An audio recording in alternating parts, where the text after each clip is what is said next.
Hey everybody, I'm sitting here on my lunch break and I just wanted to address a few issues that's kind of bouncing around in my head.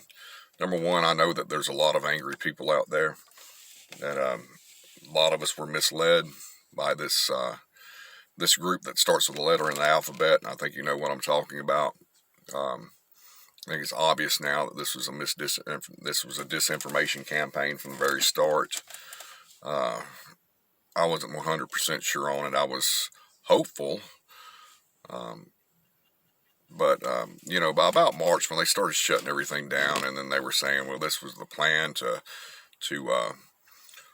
just stay in your houses and trust the plan and all that. We're going to round up all the pedophiles, Satanists, and all that. I was like, man, this is garbage. I'd argued with some friends about it, and been trying to tell people I didn't think that this was true. And why it was so sophisticated is because they were mixing a lot of true information with false information. Um, that they were talking about the New World Order and these pedophile rings and all that stuff, and that stuff's true. Um, you got to research a lot of the things that these different governmental agencies and three-letter agencies have done in the past, and over the world. I think the nation's under right now a color revolution that our agencies have used all over the world to topple regimes. This New World Order, this consortium of non-governmental global corporations, um, these elites, their plan is to form a one-world government. It was talked about as far back as Woodrow Wilson. Bush has talked about it. Clinton has talked about it. And these things are real. Uh, they want to destroy all national boundaries. So anyway, that being said, when I share things, I try to share things from sources that are from these non-governmental, some semi-secret groups like the Council on Foreign Relations, the um, World Economic Forum, and things like that. These documents that we really need to be looking at. UN Agenda 21, UN Agenda 2030, Sustainable Development explains all this. World Economic Forum, Operation Lockstep, the Iron Mountain Report from 1967. You need to be reading these things and looking at these things because, they tell you what their plans are. If we stick to that kind of stuff and people that, these trusted people, and that's what I've done. I've not gone out and thought and had this idea and just had this eureka moment and found this stuff out, but I've listened to certain people and researched this stuff myself. I'd heard about the New World Order back or when I was an apprentice back through a book called Checkmate, the Game of Princes, that was about the New World Order and these plans and these groups.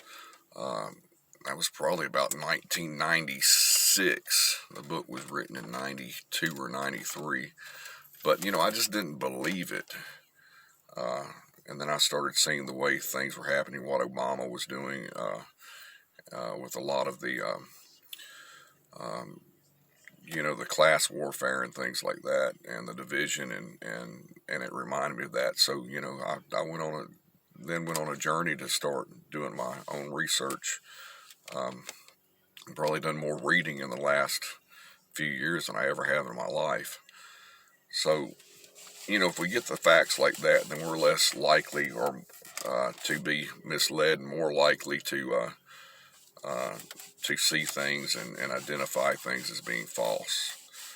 With that being said, there's another thing that's been going on in my head that's disturbing.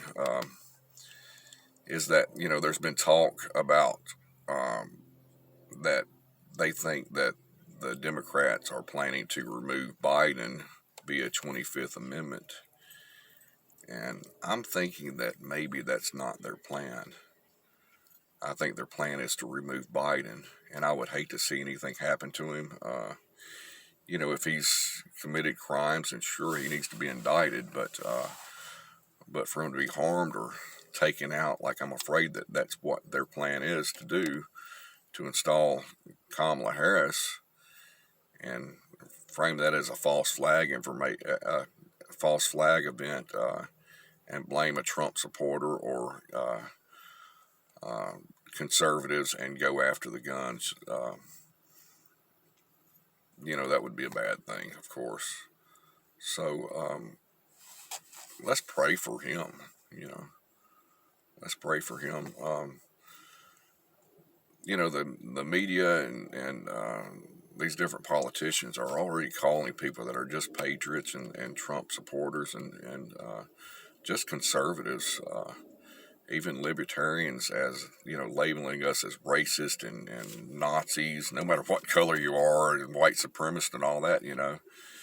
And I heard a thing today that John Brennan had, and I'm gonna post the article at the bottom of my BitChute of this video on my BitChute channel, Stealth Patriot, and he talks about the Biden administration forming basically a secret police organization to root out Nazis and racists and nationalists and libertarians and radical religious groups, probably Christians, and to go after these. So when they call us racist and Nazis and radicals and all that, they're talking about us.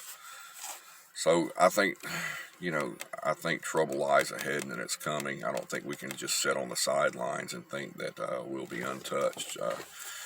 When communists take over, they come after everybody that doesn't think lockstep and go along with them.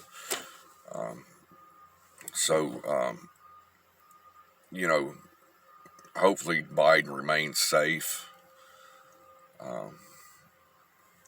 And they're trying to take away all of our rights, our constitutional rights, like freedom of assembly, and to intimidate us into not protesting. They're trying to take away our Second Amendment rights, and I'm going to tell you, don't be intimidated. Protest. I think it was wise that people stayed away from their state capitals during the inauguration. I think it was a recipe for a false flag event, just like at the Capitol. But don't be intimidated. Our voices need to be heard. And if you're in a state that has that you're allowed to legally and lawfully open carry, then do so. But we need to protest peacefully. That's a problem at the Capitol. A lot of people that they were following a lot of these patriots and these followers of this one group I was talking about were following these people that were instigating these things, people that were being violent and breaking in and breaking things at the window. A lot of these people that have been arrested have been members of Antifa and the Boogaloo Boys and all that, but they want to blame it all on us. So, if we stand by and be silent, then and we can't just duck our head in the sand or it's all lost. So anyway, that's what I wanted to post about. Be of courage, have faith, trust God, pray for our nation, and God bless all of you. Thanks.